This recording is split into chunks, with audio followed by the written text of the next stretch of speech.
Stars, what is guardrailing and why is it all over dating apps? A recent study from Bumble found that 63% of modern daters report being clearer regarding their boundaries and needs. And to ensure they're protected before relationships even start, many are going into relationships by, quote, guardrailing, setting boundaries that protect you from giving too much time, energy, or devotion to someone you won't get all that back from. The concept is brilliant, but how do you protect yourself from the people who lie and pretend that they want a serious committed relationship or no strings or 50-50 or to be a provider or even to date a woman? Is this a good idea? Is it a good way to approach relationships, or will putting up guardrails just end up sending you off the rails? I think that there are a lot of people who scam when they date, especially in LA. They're going to tell you what you need to hear, right? Just like what Queen Elizabeth told, was it Prince Charles, about how to handle it when any of the heirs were upset? Just tell them what they want to hear. Oh, yeah, me too.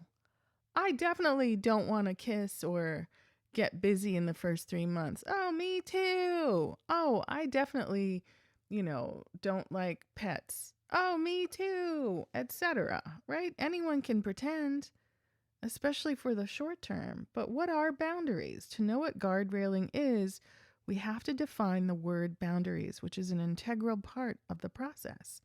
Quote, I would define boundaries as a physical, emotional, or mental line that protects me, says Dr. Mario Rocha, a licensed couples therapist.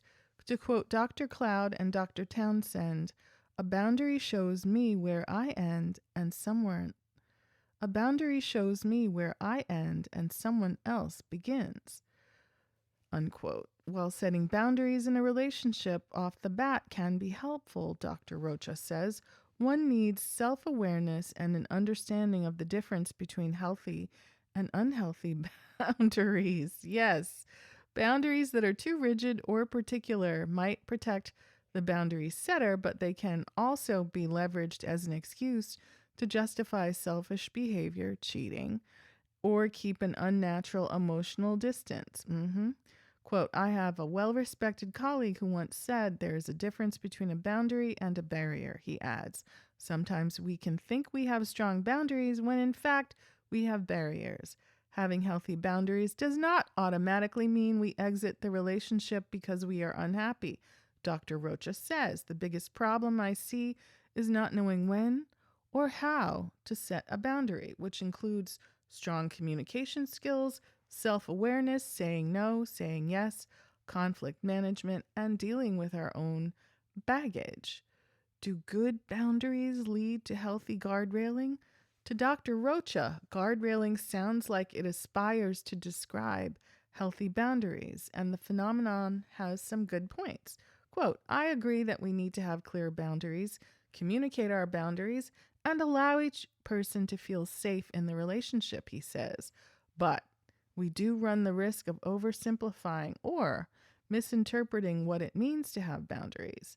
By jumping into a relationship already limiting the amount of time, energy, or effort you're spending on the other person, Dr. Rocha says, you can forget that those are the things that a good relationship will take.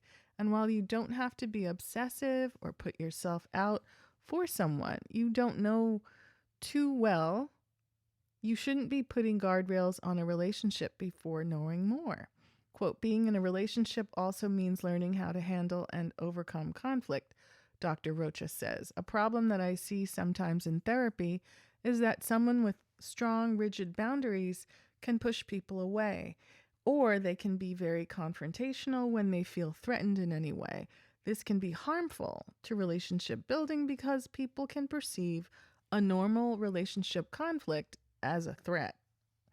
What to do with guardrailing? If you go on a date with someone who mentions that they're guardrailing to start,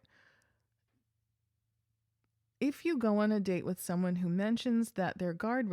start to hear that If you go on a date with someone who mentions that they are guardrailing or start to hear that word floating around your own relationship, and even if you're thinking about guardrailing yourself, Dr. Rocha says that the first thing to do is think about why. We could be defending against the feeling of vulnerability. If we have had trauma or dysfunctional relationships in the past, we can be resistant to feeling vulnerable.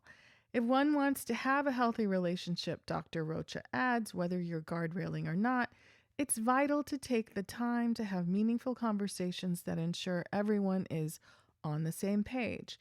As we get to know someone and they have earned our trust, the guard should slowly start to come down, Dr. Rocha says. This is not always an easy process. And if you have had trouble with boundaries in past relationships or your family of origin, I would suggest discussing these issues with a qualified psychotherapist, unquote. And that's a great idea. You know, it's always helpful to think about, read about, talk about your issues or things that you're concerned about with a professional, right? What's fun about the professional, especially if your insurance covers it, is that you don't have to do you don't have to be reciprocal. You can talk about you for the whole, 45 minutes or an hour. That's different with friends and family. They can feel like you're too self-involved, but the beauty of the professional, and that's what makes it so attractive to like Hollywood film and television types. It's very, very self-indulgent. A massage, any kind of like self-care, and therapy is exactly that, right? The real luxury is being able to focus on yourself, your needs, what you want, and become empowered to get exactly that without settling and without, having to bite your tongue and eat your heart out dealing with someone who doesn't want to give it to you. Let me know what you think in the comments, Stitches and Duets.